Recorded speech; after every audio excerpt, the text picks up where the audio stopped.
Sound check, ito naririnig nyo ngayon yung sound quality ni Curvefly. Sa ngayon ginagamit natin siya without noise reduction. Kapag hindi naka-on yung noise reduction, hindi pigil yung sound. So halos lahat naririnig natin. Yung mga unnecessary sound yan, naririnig din natin yan. This time naman, i-on natin ang noise reduction.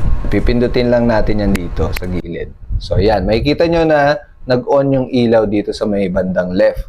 So ayan, so pakinggan nyo yung quality ng sound kapag naka-on yung noise reduction. Maganda tong gamitin kapag ka magbo-voice over ka or lalabas ka, mag-i-interview ka dahil dalawa nga yung kanyang transmitter. Napakalaking advantage talaga ng wireless mic ngayon dahil hindi mo na kailangan magsaksak ng cable dyan sa cellphone mo. Uso na nga rin ang mag-voice over ngayon kaya itong wireless mic na to ay talagang magagamit mo. Lalo na pag nag-a-affiliate ka or nagba-vlog ka. 48 kHz or 16-bit na nga rin pala ito. 328 feet ang range.